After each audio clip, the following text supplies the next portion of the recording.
Hi everyone, welcome to First Chapter Fridays on a Thursday.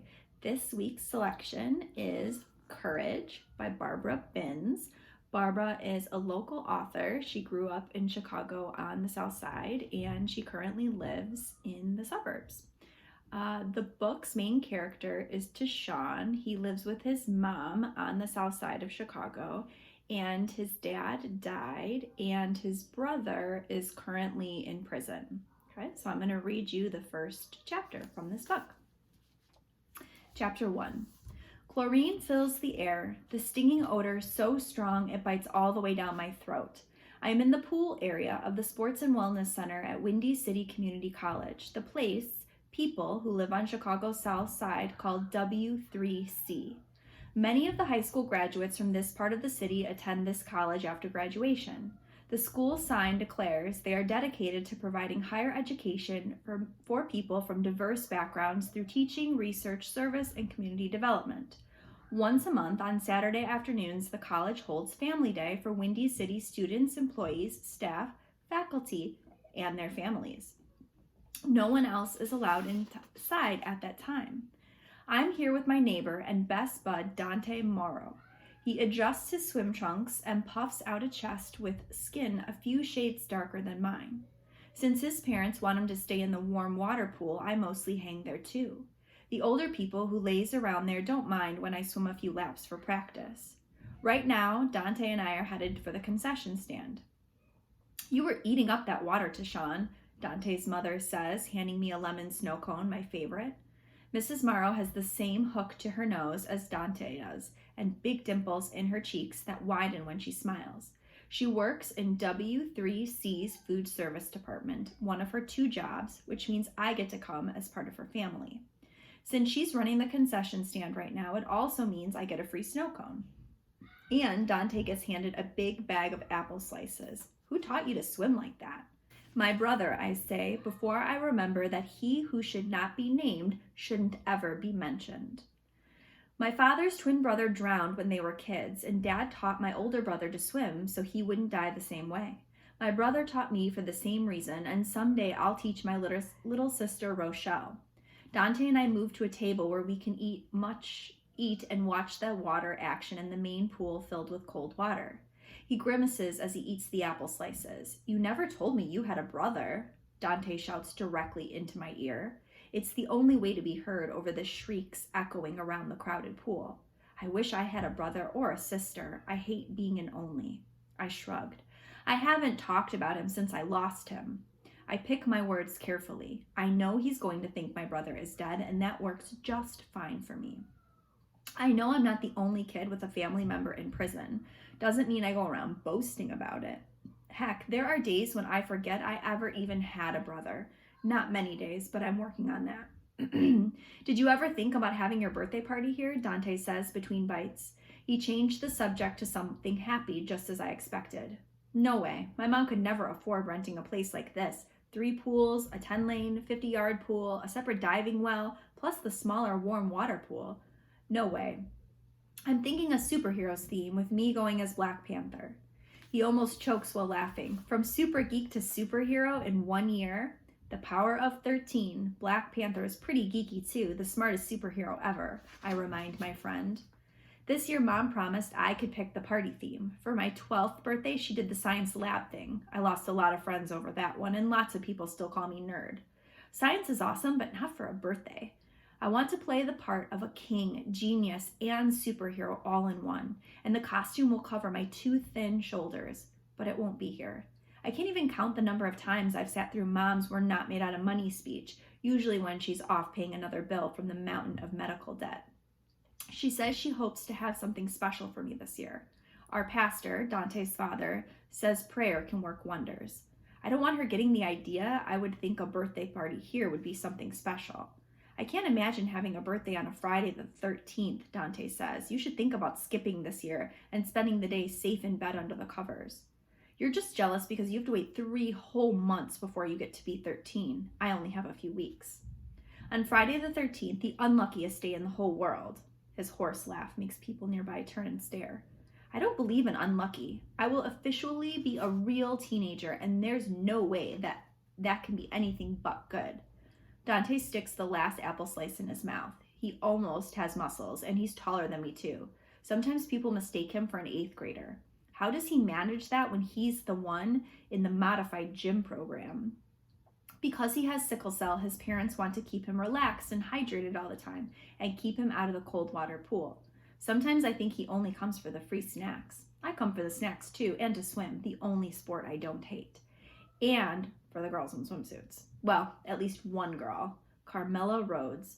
She's the brown-skinned mermaid in a shining blue and black bathing suit with a white swim cap. She's already 13 and is the prettiest girl in my 7th grade class. And if there's any question on that, you can ask her or one of her satellite besties, Marianne Smith, Fantasia Gray, or Linda Murat. Linda is at the pool with her today, and she only sits on the bleachers. Carmela stands beside one of the diving boards. I have one goal that I'm aiming for, a birthday kiss from Carmela Rhodes, my first real kiss ever. A line of kids snakes up to the diving board. Carmela is talking to some older guy standing near the front of the line. I bet he's in high school. Earth to tea. Dante waves his hand in front of my eyes. Stop the puppy panting. I'm not a dog. Woof, woof.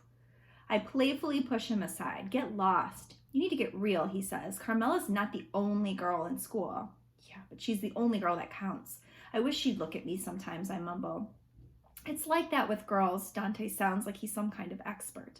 He claims he had a ton of girlfriends back when he lived in Florida. His family moved to Chicago a couple years ago. I might believe him if he didn't have a face full of pimples. When girls really, really like you, they get snotty and try to act like they don't care. But what if she really doesn't? Then get over her. You just say that because you don't care about girls. Dante shrugs. Friends and family are important. Girls are just girls. He stares at my snow cone, raised eyes silently asking me for a lick. He's not supposed to, but his life is unfair. Besides, a little can't hurt him. I hand him what's left and move a little to shield him in case his mother looks this way. He grins and finishes it off in 2 bites. He licks his fingers, gets up, and runs toward the warm water pool. No running, Dante, his mother shouts from behind the concession stand. He slows to a fast walk.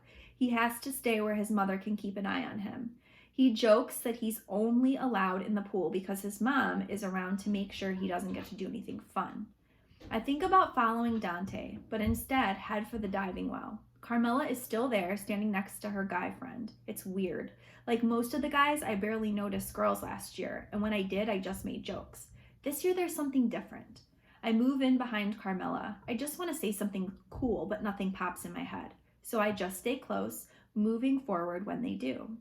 The guy reaches the ladder. He climbs up and stands on the board. Carmela steps to the side, watching the way I do. He moves exactly like the divers on sports shows, running down the board, bouncing at the end. He flies high in the air, twists, and somehow goes into the water hands first with barely a splash. Then the show-off swims to the side, pulls himself out of the pool without even touching the ladder. Carmela laughs and claps like he's won a trophy. She turns to me in a move so sudden I step back and bump into someone. I start to turn and apologize, but Carmela speaks first. Do you dive, T?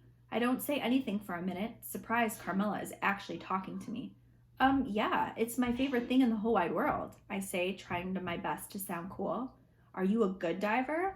I'm better than good. What else can I say except that I've never even been on a diving board? I've jumped in, dived, and cannonballed off the side of the pool. How different could it be on a board only a few feet higher? Move it. Someone shoves me in the back. I stumble and turn. A kid with neon green trunks is glaring up at me. Long black hair falls into his forehead all the way down to his brows. He's short with a thin face, but muscled with a deep voice. I can't tell if he's older or younger than I am. I'm sorry, I begin.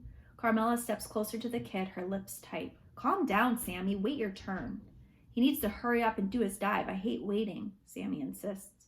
My dive? I look around and see several people lined up behind this boy, Sammy. He thinks I'm at the head of the line and about to dive. Well, go on, T. You're next, Carmela says, looking at me with expectation. Show me what you can do. I clutch the end of my towel. Sorry, come on, I can't wait forever. Sammy's lips twist into a tight scowl. Dive already. People all around stare at me, and I know what they are thinking, that I'm a gutless fake. It's one thing to play around in the water, to submerge my head and stroke and kick and make it to the other side, but this is different. I should step aside and let him go up the ladder. But I can't back down, not in front of all these people, and definitely not in front of Carmela. I'm trapped, like a prisoner on the pirate's plank.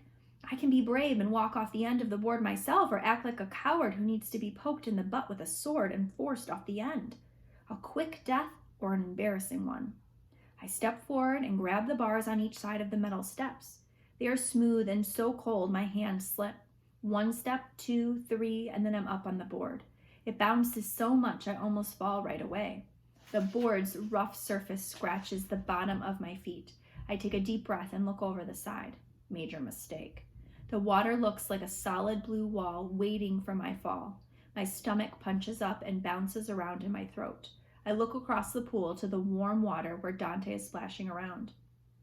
Inside my head, I yell for him to do something, to call me or say you need me. He never even looks this way. You're not going in your towel, are you? Sammy snickers. Maybe. How big do parachutes have to be? Be quiet, Sammy. T knows what he's doing, Carmela says. She reaches up and takes the towel from me and then smiles as if my skinny arms don't matter. Are you going to do something like that dumb cannonball, silly baby? Sammy hisses from behind me. That kills my great idea. I close my eyes and try to remember every move I saw the other diver make. He ran down the board, jumped twice at the end, flipped in midair, and stretched his hands toward the water. I can do that. Well, or I'm going to bust my skull open. Maybe Carmela will visit me in the hospital. Go already, Sammy yells. I take a deep breath and start running as hard as I can. I manage 1 bounce at the edge of the board, and then I'm high in the air over the water, legs pumping like there are stairs to climb, but there's only air. Things happen so fast I can barely breathe. My arms circle, flailing for something to grab. The world swirls around me fast, faster, super speed. It's like being on a roller coaster at Six Flags Great America, just as the car tops the crest of the first hill. Only there's just me in the air. Goodbye, Mom. I love you. Love you too, sis. And nope, not my brother. I have time to see Carmela with her mouth open. Time to see water, walls, water, people, more water. And then the pool swallows me. My throat fills with water. I choke and kick and flail and struggle to the surface. Alive.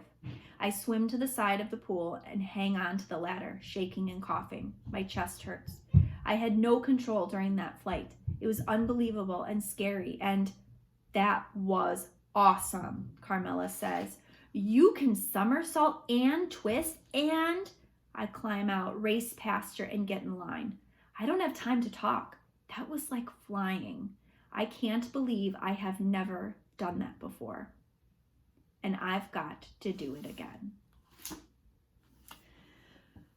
Tashawn learns to love diving and gets invited to a very fancy diving club, but that is all brought to a halt when his older brother Lamont is suddenly released from prison and returns home. If you'd like to read Courage and find out what happens to Tashawn, you can check the local libraries, Hoopla accounts, and Overdrive accounts. And if you're having trouble locating the book on there, or even some internet book sites like Audible, let us know and we can try to help you find it as well.